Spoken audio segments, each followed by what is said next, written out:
3 ഗുണങ്ങൾ. ഈ വാക്കുകളൊന്നും സ്കൂൾ എഡ്യൂക്കേഷനിൽ പോലും അറിയാത്ത കാര്യങ്ങളാണ്. കുട്ടികളെയൊക്കെ നിങ്ങൾ ഈ വെക്കേഷനിൽ അത് പരീക്ഷിച്ചു നോക്കുക. കാലത്തെണീറ്റ് ക്ഷേത്രങ്ങളിൽ എന്തിനു പോകണമെന്ന് ചോദിച്ചാൽ, കാലത്തെണീറ്റ് ക്ഷേത്രത്തിൽ പോയി ആദ്യം ചെയ്യേണ്ടത്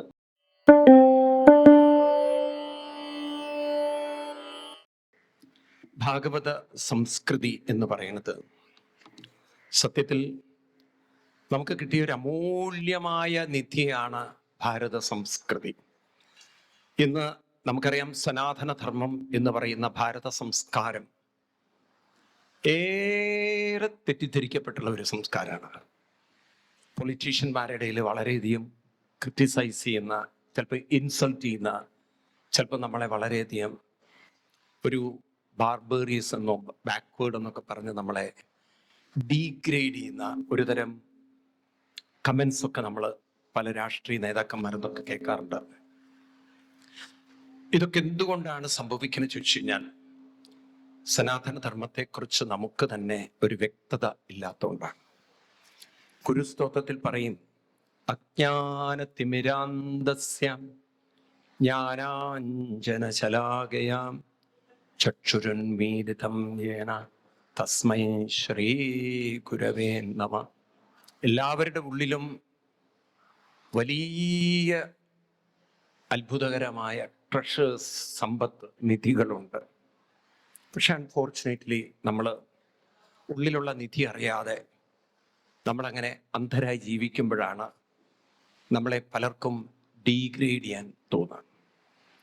സനാതനധർമ്മം എന്ന് പറഞ്ഞാൽ, സനാതനധർമ്മം, വാട്ട് ഈസ് സനാതനധർമ്മം എന്ന് വളരെയധികം ക്രിട്ടിസൈസ് ചെയ്യുന്ന ഈ കാര്യത്തെക്കുറിച്ച് എനിക്ക് നിങ്ങളോട് പറയാനുള്ളത്, സനാതനധർമ്മം എന്ന് കേൾക്കുമ്പോൾ എപ്പോഴും ഓർമ്മ വരേണ്ടത് ഉള്ളിലുള്ള സനാതനമായ സത്യത്തെ, ശാശ്വതമായ സത്യത്തെ ഉണർത്തുന്ന, ഉയർത്തുന്ന ധർമ്മമാണ്, ആചരണമാണ് സനാതനധർമ്മം.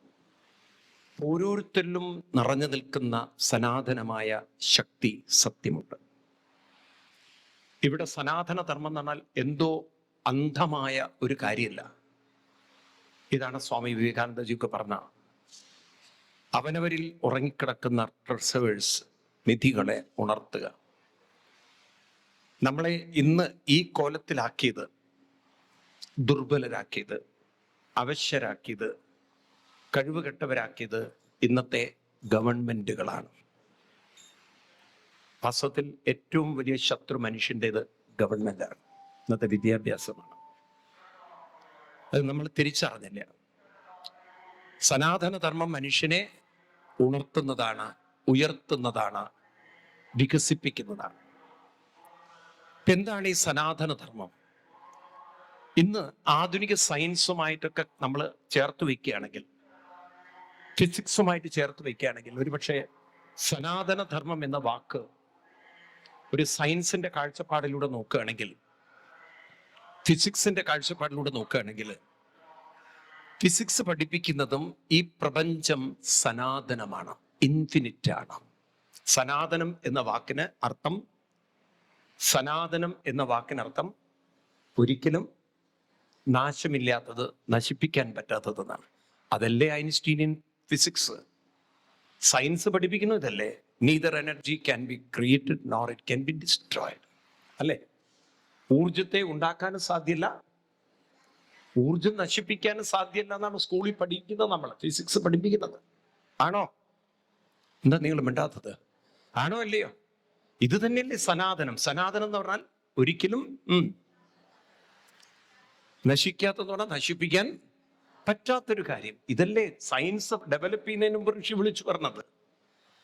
ആ നാശമില്ലാത്തതിനെ വികസിപ്പിക്കുക, ഉണർത്തുക, കണ്ടെത്തുക. ധർമ്മം എന്ന വാക്കിന് ആചരണം എന്നാണ് അർത്ഥം. എപ്പോഴും ധർമ്മം ധർമ്മം ധർമ്മം എന്ന് കേൾക്കുമ്പോൾ ആചരിക്കുക, ധരിക്കുക എന്നർത്ഥം എടുക്കണം. ധർമ്മം എന്ന വാക്കിന് ചേർത്ത് വെക്കേണ്ട ഒരു വാക്കാണ് ആചാരം ധർമ്മം. ആചാരപ്രഭവോ ധർമ്മ. ആചരിക്കേണ്ടതാണ് ധർമ്മം. അപ്പൊ നമ്മുടെ ജീവിതത്തിൽ ചിലത് ആചരിച്ചാൽ, ആചരിക്കുക പറഞ്ഞാൽ അനുഷ്ഠിച്ചാൽ, ശീലിച്ചാൽ, പ്രാക്ടീസ് ചെയ്താൽ സനാതനമായതിനെ നമുക്ക് കണ്ടെത്തി ഉയർത്താം. ഇതാണ് നമ്മുടെ ഭാരത ഋഷിവര്യന്മാരെ പറഞ്ഞെങ്കിൽ ഇതല്ലേ most greatest science in the world. അപ്പം നമ്മൾ മനസ്സിലാക്കണം, ഓരോ മനുഷ്യരും ശ്രദ്ധിക്കുക, നമ്മൾ ജന്മം കൊണ്ട് തന്നെ നല്ല ശക്തിയും കഴിവും ഉള്ളവരായിട്ടാണ് ഇങ്ങോട്ട് ഈ ഭൂമിയിൽ വന്നത്. പക്ഷെ നമ്മുടെ ഉള്ളിലുള്ള റിസോഴ്സ് എന്താണെന്ന് നമുക്ക് ആരും കാണിച്ചു തന്നില്ല. നമ്മളെ ആരോ എഴുതി വെച്ച പുസ്തകങ്ങളിലെ സിലബസുകൾ ബൈഹാർട്ട് പഠിപ്പിക്കുന്നതാണ് വിദ്യാഭ്യാസം എന്ന ഫൂളിഷ്നെസ്സിനാണ് വളർത്തിയത്. ഞാനതാ പറഞ്ഞു, സ്കൂളിലേ പോകരുതായിരുന്നു നമ്മൾ. ആ സ്കൂളിൽ പോയതാണ് അബദ്ധമായത്. സ്കൂളിൽ പോയില്ലായിരുന്നെങ്കിൽ മനുഷ്യൻ വീണ്ടും നന്നാവുമായിരുന്നു. അപ്പോൾ സ്കൂളിൽ പോവാതെ പിന്നെ എന്താ ചെയ്യേണ്ടത്? അതിനാണ് നമുക്കൊരു ധർമ്മം, നമുക്കൊരു ഇൻസ്റ്റിറ്റ്യൂഷൻ ഉണ്ടായിരുന്നു. ഭാരതത്തിന്റെ ഇൻസ്റ്റിറ്റ്യൂഷൻ എന്തായിരുന്നു ചോദിച്ചു കഴിഞ്ഞാൽ, ഗീതയിൽ 14 ചാപ്റ്റർ എടുക്കുന്നത്. സനാതന ധർമ്മം എന്താണെന്ന് അറിയണമെങ്കിൽ 14 ചാപ്റ്റർ എടുക്കണം. ഗീത 14 അധ്യായം നമ്മൾ പഠിക്കണം. ഈ 14 അധ്യായത്തിൽ കൃഷ്ണൻ 5-ാം ശ്ലോകത്തിൽ പറയും, എല്ലാ മനസ്സുകളും, നോക്കൂ ഇത് ശരിക്കും പഠിക്കണം നമ്മളെ, എല്ലാ മനസ്സുകളും, ഈ ഭൂമിയിലുള്ള എല്ലാവരുടെയും മനസ്സുകൾ, ഈ മനസ്സെന്ന് പറയുന്നത് 3 ഗുണങ്ങൾ ചേർന്ന ചിന്തകളുടെ, സ്വഭാവങ്ങളുടെ, ശീലങ്ങളുടെ, സംസ്കാരങ്ങളുടെ ഒരു കൂടാരമാണ് മനസ്സ്. എത്ര?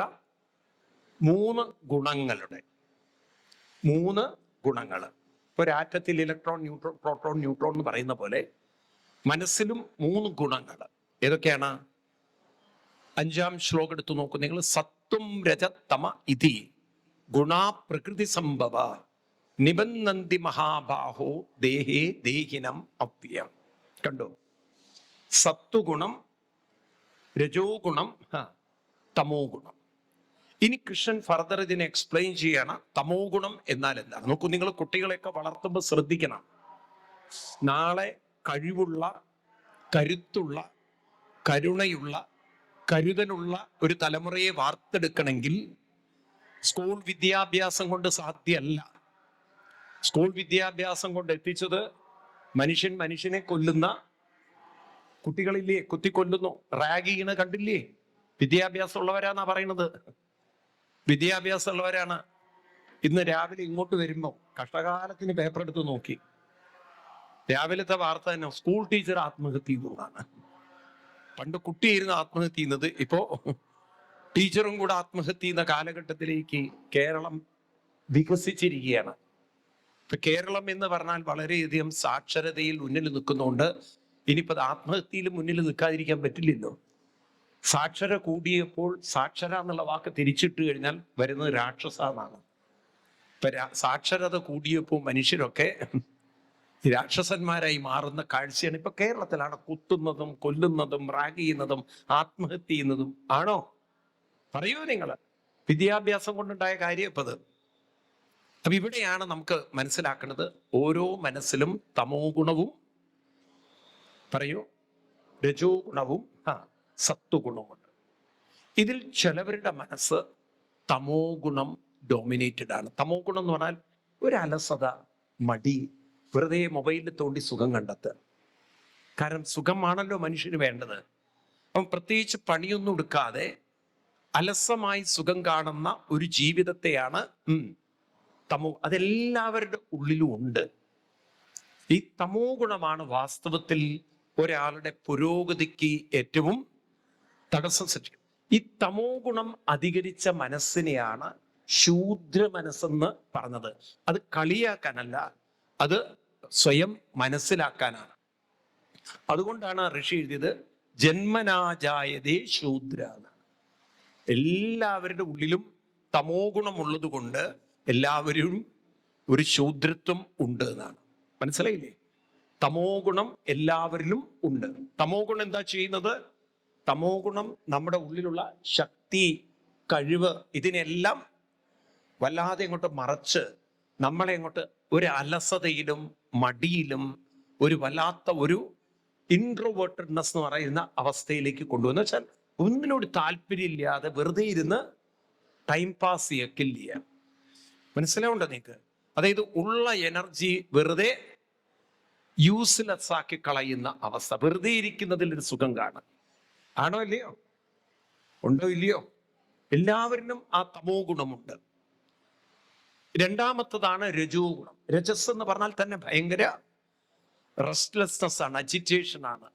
മനസ്സ് വളരെ ഫ്ലിക്കറിങ്, വളരെയധികം വെറുതെ ഇരിക്കില്ല. അപ്പം മനസ്സെന്ത് ചെയ്യും? രജോ ഗുണ മനസ്സ് ഓരോന്ന് ചെയ്യാൻ. അതാണ് ഇന്നിപ്പോ നമ്മൾ ഇംഗ്ലീഷിൽ ഹൈപ്പർ എന്നൊരു വാക്കുണ്ട്. അതായത് ഒട്ടും അടങ്ങിയിരിക്കുന്ന സ്വഭാവമില്ല. അത് ചെയ്തു ഇത് ചെയ്തു എന്ന് വെച്ചാൽ ഒന്നിലും പക്ക കോൺസെൻട്രേഷൻ ഇല്ലാതെ പലതിലേക്കും ഒന്ന് തൊടുമ്പോഴേക്കും ഒന്ന് വേറെ ഒന്നിലും ഒരു മനസ്സില്ല. ഒരു വെപ്രാളം എന്ന് പറയില്ലേ, ഭയങ്കര വെപ്രാള മനസ്സ്. ആ മനസ്സിനെയാണ് എന്ത് പറയാ? പറയൂ. രജോ ഗുണ മനസ്സ്. അതാണ് ഈ വെപ്രാളം ഉള്ള വീട്ടിലൊക്കെ പോയ ചായക്ക് പറഞ്ഞാൽ ചിലപ്പോൾ പഞ്ചസാരയ്ക്ക് ഒരു ഉപ്പൊക്കെ ഇട്ട് തരും. കാരണം ഉപ്പിന്റെ ഭരണിയും ചായയുടെ പഞ്ചസാര ഒക്കെ അടുത്ത് വെച്ചിട്ടുണ്ടാവും. ബോധം ഉണ്ടാവണ്ട ഇത് എന്താണെന്നുള്ളത് ഇല്ലേ? വെപ്രാളം വരുമ്പോൾ എന്താ ചെയ്യുന്നതെന്ന് ഈ വെപ്രാളികളുടെ അടുത്തിരുന്നിട്ടുണ്ടല്ലോ, പറയുമ്പോൾ സൂക്ഷിക്കണം. അയൺ ചെയ്യണ സമയത്തൊക്കെ അവരോട് വർത്തമാനം പറയുമ്പോൾ അവർക്ക് ഫോൺ ചെയ്യുമ്പോൾ സൂക്ഷിച്ചോളണം. പണ്ടൊരു വെപ്രാളിക്ക് ഫോൺ വന്നപ്പോൾ ഹലോ, പിന്നെ ആത്മഹത്യയാണ്. കാരണം ഈ മൊബൈലാണെന്ന് പറഞ്ഞൊക്കെ ബോധത്തിൽ വെക്കുന്നത് കാരണം വെപ്രാളം കൂടിക്കഴിഞ്ഞാൽ എന്ത് ചെയ്യാൻ പറ്റും? വെപ്രാളികൾ ചെയ്യുന്ന പണിയാണ്. ആണോ? ഒന്നും മിണ്ടാത്തത്. ഈ ഒരു അമ്മാവന്റെ ഒരു കഥ പറയും. അമ്മാവനൊരു വെപ്രാളിയാണ്. മരുമകൻ ലീവിന് വന്നപ്പം റെയിൽവേ സ്റ്റേഷനിൽ കൊണ്ടുവിട്ടു. ട്രെയിൻ വന്നപ്പോണ്ടല്ലോ അമ്മാവനൊരൊറ്റ ഓട്ടവും കയറ്റവും. മരുമകൻ നോക്കുമ്പോൾ അമ്മാവനെ കാണുന്നില്ല. ട്രെയിൻ പോവുകയും ചെയ്തു. പിന്നെയാണ് പറയുന്നത് അമ്മാവൻ ട്രെയിനിന്റെ അകത്ത് കയറിപ്പോയിന്ന്. കൊണ്ടുവിടാൻ വന്ന ആളാണ്, പോവേണ്ട ആള് മരുമകനും. ഈ വെപ്രാളികൾക്ക് അങ്ങനെ ഒരു കുഴപ്പമുണ്ട്. അതായത് എന്താണ് ഏതാണ് എന്നുള്ളൊരു ബോധമുണ്ടാവില്ല. അബദ്ധങ്ങളൊക്കെ കാണിച്ചു. ആണോ അല്ലയോ? പലപ്പോഴും നിങ്ങളുടെയൊക്കെ വീട്ടിലില്ലേ 2 പ്രാവശ്യം ഉപ്പിട്ട അമ്മമാരുണ്ടാവില്ലേ കറിയില്ല? ഉണ്ടോ? കൂടുതലൊന്നും ഞാൻ പറയേണ്ട കാര്യമില്ല. അപ്പൊ രണ്ടാമത്തത് രജോ ഗുണമാണ്. അവരാണ് വൈശ്യന്മാര്. മൂന്നാമത്തതാണ് സത്വഗുണം. സത്വഗുണത്തിന്റെ പ്രത്യേകത എന്ന് വെച്ചാൽ വളരെയധികം ഏകാഗ്രത ഉള്ള മനസ്സാണ്.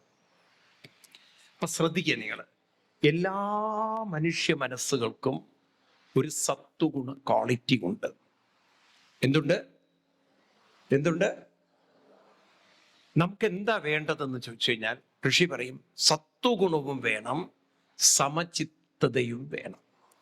നോക്കൂ, ഇത്രയും മനുഷ്യന്റെ ബ്രെയിനിനെ കുറിച്ച് പഠിച്ചവർ ലോകത്തിൽ ആരുമില്ല. നമ്മുടെ സ്കൂൾ എഡ്യൂക്കേഷൻ ഒന്നുമല്ല. കൃഷ്ണൻ പറയുന്നത് മനുഷ്യന്റെ തലയിൽ 2 ഭാഗങ്ങളാണ്. ഒന്ന് ബുദ്ധിയും 2 മനസ്സും. ഒന്ന് ബുദ്ധിയും 2 മനസ്സും. ഈ വാക്കുകളൊന്നും സ്കൂൾ എഡ്യൂക്കേഷനിൽ പോലും അറിയാത്ത കാര്യങ്ങളാണ്. ഗീതയിൽ 12-ാം അധ്യായത്തിൽ 5-ാം ശ്ലോകത്തിൽ കാണാം, കൃഷ്ണൻ പറയുന്നു മയ്യേവ മന ആദസ്വ മൈ ബുദ്ധിം നിവേശ. ഈ മന ബുദ്ധി എന്നൊക്കെയുള്ള വാക്ക് ഗീതയിൽ നിങ്ങൾക്ക് കാണാം. അപ്പം മനസ്സെന്നും ബുദ്ധി എന്നും 2 പാർട്ടുകൾ നമ്മുടെ തലയിലുണ്ട്. ഇന്നിപ്പോ അത് സൈക്കോളജി മനസ്സിലാക്കിയത് കൊണ്ടാണ് IQ EQ എന്ന 2 വാക്ക് കേട്ടിട്ടുണ്ടാവും. IQ എന്ന് പറഞ്ഞാൽ ഇന്റലിജന്റ് കോഷ്യന്റ് ആൻഡ് EQ എന്ന് പറഞ്ഞാൽ ഇമോഷണൽ കോഷ്യന്റ്. അതായത് മനുഷ്യനിലൊരു ഇന്റലക്ച്വൽ ബ്രെയിൻ, അതായത് ഇൻഫർമേഷൻ ഗ്യാദർ ചെയ്യാൻ സാധിക്കുന്ന, നോളജ് ഗ്യാദർ ചെയ്യാൻ സാധിക്കുന്ന ഒരു ബ്രെയിൻ ഉണ്ട്. അതാണ് ബുദ്ധി എന്ന് പറയുന്നത്. എന്നാൽ മനുഷ്യനിൽ വികാരങ്ങൾ, സ്നേഹം, ഇഷ്ടം, കാമം, ക്രോധം, എല്ലാ അസൂയും ഒക്കെ നിറഞ്ഞിരിക്കുന്ന, നല്ലതും ചീത്തതും വികാരങ്ങൾ നിറഞ്ഞിരിക്കുന്ന ഒരു ഇമോഷണൽ മൈൻഡ് നമുക്കുണ്ട്. ഉണ്ടോ? ഈ ഇമോഷണൽ മൈൻഡിനെ ഡെവലപ്പ് ചെയ്യാൻ ഇന്ന് എഡ്യൂക്കേഷനിൽ യാതൊന്നും ഇല്ല. ഈ പറഞ്ഞ തമോ ഗുണവും രജോ ഗുണവും ഒക്കെ എവിടെയാണ്? ഇമോഷണൽ മൈൻഡിലാണ്. എവിടെയാണ്? പറയൂ. അപ്പൊ ഈ ഇമോഷണൽ മൈൻഡ് ബ്രെയിനിനെ അങ്ങോട്ട് സ്വാധീനിച്ചു കഴിഞ്ഞാൽ ബുദ്ധി ഉണ്ടായിട്ടും പറയൂ കാര്യമില്ല. അപ്പം ഇമോഷണൽ മൈൻഡ് ഡള്ളായാൽ ഒന്നും തലയിൽ കയറില്ല, ഒന്നിനും പഠിക്കാൻ താല്പര്യം ഉണ്ടാവില്ല. മനസ്സിലായില്ലേ? അതേപോലെ ഇമോഷണൽ മൈൻഡ് വളരെ അജിറ്റേറ്റിംഗ് ആയാൽ ഫോക്കസ് ചെയ്യാൻ കഴിവുണ്ടാവില്ല, പലതിലേക്കും ശ്രദ്ധ പോവും. അതാണ്, ഒരു ജോലി ചെയ്താൽ താല്പര്യമില്ല, അടുത്ത ജോലിക്ക് പോയി അതിലും താല്പര്യമില്ല. ഇതുപോലെ തന്നെയാണ് കല്യാണം കഴിച്ചാൽ ഒന്ന് കെട്ടി, അത് ശരിയല്ല, വേറൊന്നിനെ കെട്ടി, അതും ശരിയല്ല. നിങ്ങൾ നോക്കൂ, എത്ര ബുദ്ധി ഉണ്ടായാലും ഈ ഇമോഷണൽ മൈൻഡ് ശരിയല്ലെങ്കിൽ എത്ര കെട്ടിയിട്ടും കാര്യമില്ല. മനസ്സിലായില്ലേ? കാരണം അവരുടെ ജീവിതത്തിൽ സ്വസ്ഥതയില്ല. മനസ്സ് സ്വസ്ഥമായിട്ടിരിക്കാൻ അവരെ അനുവദിക്കില്ല. എന്നാൽ വെറും സത്വഗുണം മാത്രമായാലോ അതിലും അപകടമാണ്. ബുദ്ധി വളരെയധികം ഓവർ ബുദ്ധിയായാലും അവർക്ക് ചില പരാജയങ്ങളെ, ക്രിറ്റിസിസം ഉൾക്കൊള്ളാൻ സാധ്യല്ല. അതുകൊണ്ടാണ് ഹൈലി ഇന്റലക്ച്വൽ ആയിട്ടുള്ള ഈ അമേരിക്കയിലൊക്കെ കാണാം MIT പഠിക്കുന്ന കുട്ടികൾ സൂയിസൈഡ് ചെയ്യണം. കാരണം ചിലത് അവർക്ക് അങ്ങോട്ട് ഗെറ്റ് അലോങ് ചെയ്യാൻ പറ്റും. വലിയ വലിയ ബിസിനസ്സുകാരൻ നിങ്ങൾ കണ്ടില്ലേ, എന്താണ് കോഫി ഡേ ചെയർമാൻ സിദ്ധാർത്ഥ റേ എന്നൊക്കെ പറയുന്ന ആൾക്കാർ കേട്ടില്ലേ നിങ്ങൾ? 9,000 crores കടണ്ട് എന്ന് പറഞ്ഞിട്ട് അയാൾ പോയി സൂയിസൈഡ് ചെയ്തു. എന്നാൽ അയാളുടെ ഭാര്യ പിന്നീട് ആ കടങ്ങളൊക്കെ തീർത്തിട്ട് അവള് ആ കമ്പനി സക്സസ്ഫുൾ ആക്കിയ ചരിത്രമുണ്ട്. കേട്ടിട്ടുണ്ടോ ഇതൊക്കെ? നിങ്ങൾ കേട്ടിട്ടുണ്ടോ? വലിയ വലിയ ബിസിനസ്സുകാരൻ സൂയിസൈഡ്, കാരണം അവർക്ക് ചില പരാജയങ്ങളെ ആക്സെപ്റ്റ് ചെയ്യാൻ സാധ്യമല്ല. മനസ്സിലാവുണ്ടോ നിങ്ങൾക്ക്? അപ്പൊ നമുക്ക് വേണ്ടത് എന്താണ്? ബുദ്ധിയുടെ ഏകാഗ്രതയും വേണം, മനസ്സിന്റെ സമചിത്തതയും വേണം. എന്താണ്? ബുദ്ധിയുടെ ഏകാഗ്രതയും വേണം, മനസ്സിന്റെ സമചിത്തതയും വേണം. ഇത് കൈവരിക്കാൻ ചില ട്രെയിനിങ് ആവശ്യമാണ്.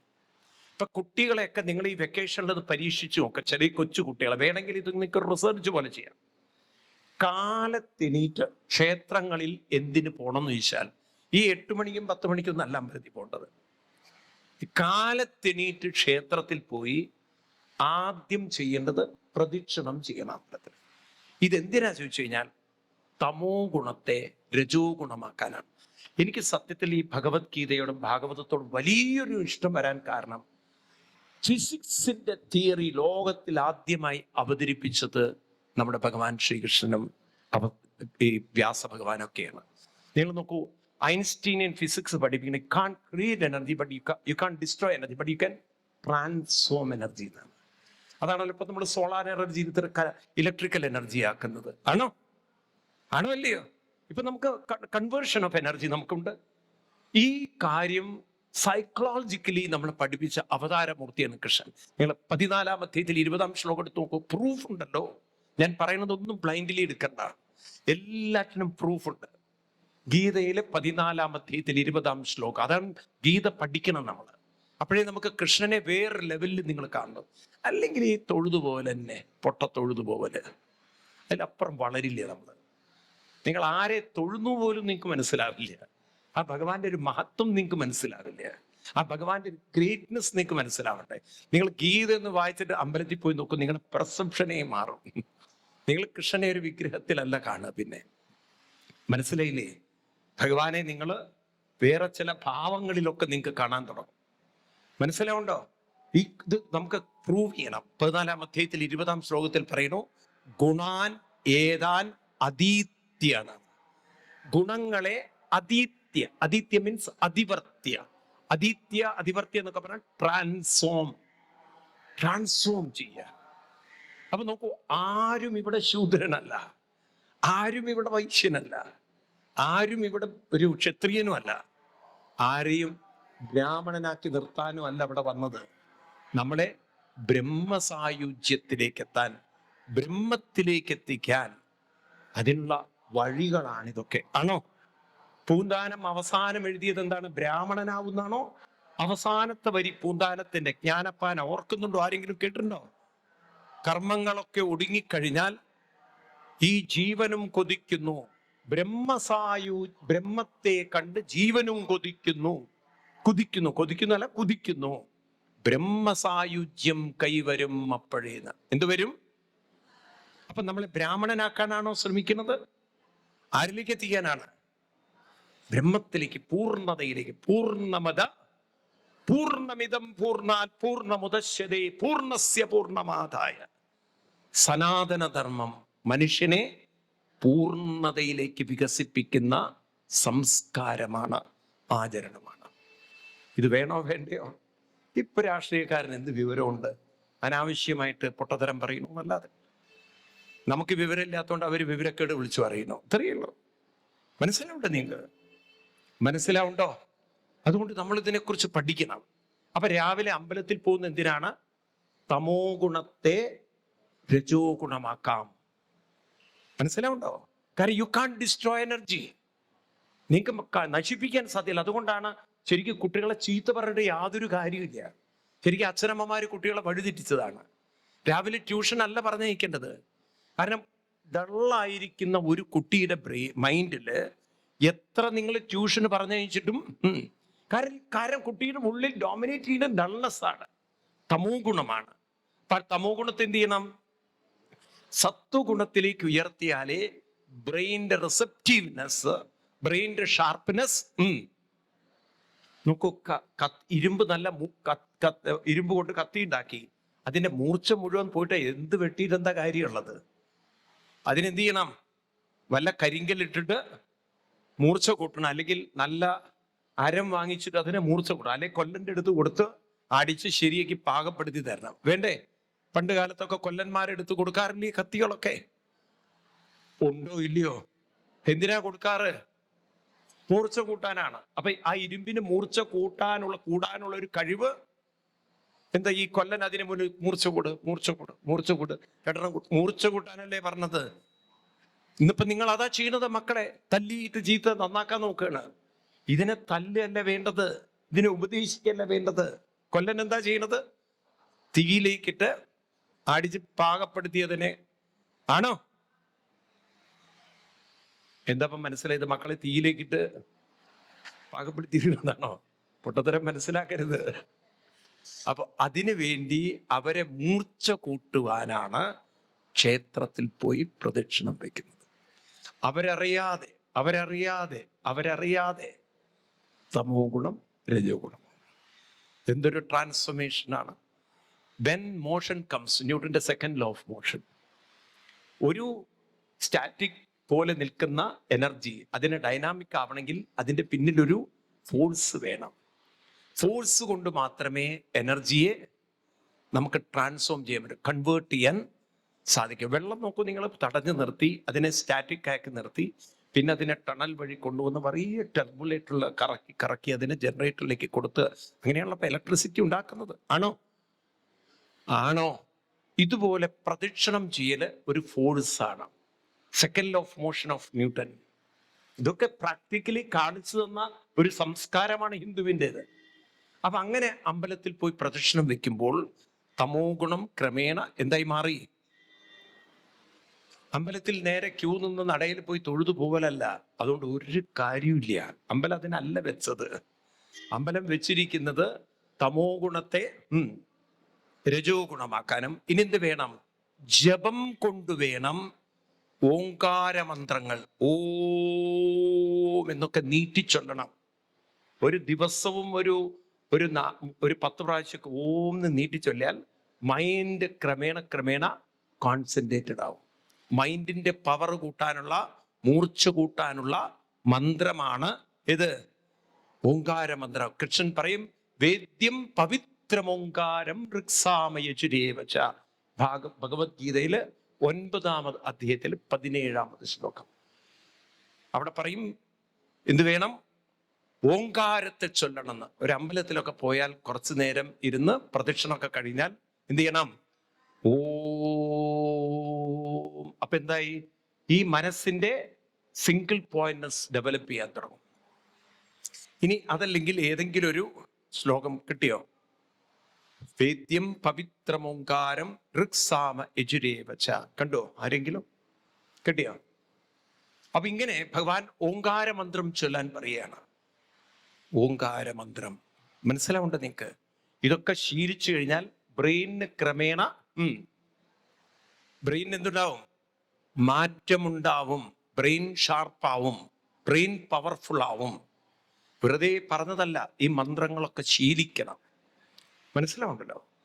അങ്ങനെ അത് കഴിഞ്ഞാൽ അടുത്തതാണ് സത്വഗുണം വളരാൻ തുടങ്ങും. സത്വഗുണം വന്നു കഴിഞ്ഞാൽ പിന്നെ ആ മനസ്സിന് എന്ത് ചെയ്യണം? സമർപ്പിക്കണം. അതിനാണ് നമ്മൾ ഒരു വിഗ്രഹത്തെ ആരാധിക്കുന്നത്. കൃഷ്ണന്റെ രൂപം എന്തിനാണ് തൊഴുന്നത്? തൊഴാനല്ലത്. ആ രൂപത്തെ സാലൂക്യ, സാരൂപ്യ, സാമീപ്യ, സായുജ്യം, ഇത് പരിശീലിച്ചു നോക്കൂ നിങ്ങൾ. ആ കൃഷ്ണനെ ഉള്ളിൽ കാണാൻ, പുറത്ത് കണ്ട കൃഷ്ണനെ ഉള്ളിൽ കണ്ട് തന്നെ ആ പാദത്തിൽ സമർപ്പിച്ചുകൊണ്ട് ഒരു 3 കാര്യങ്ങൾ പറയണം. എന്താണ് പറയേണ്ടത്? ജീവിതത്തിൽ നമുക്ക് ജീവിക്കാൻ പ്രവൃത്തി, കർമ്മം ചെയ്തേ പറ്റുള്ളൂ. അപ്പൊ ചെയ്യുന്ന കർമ്മങ്ങളിൽ എൻ്റെ മനസ്സ് പൂർണ്ണമായി അർപ്പിക്കാൻ പറ്റണം.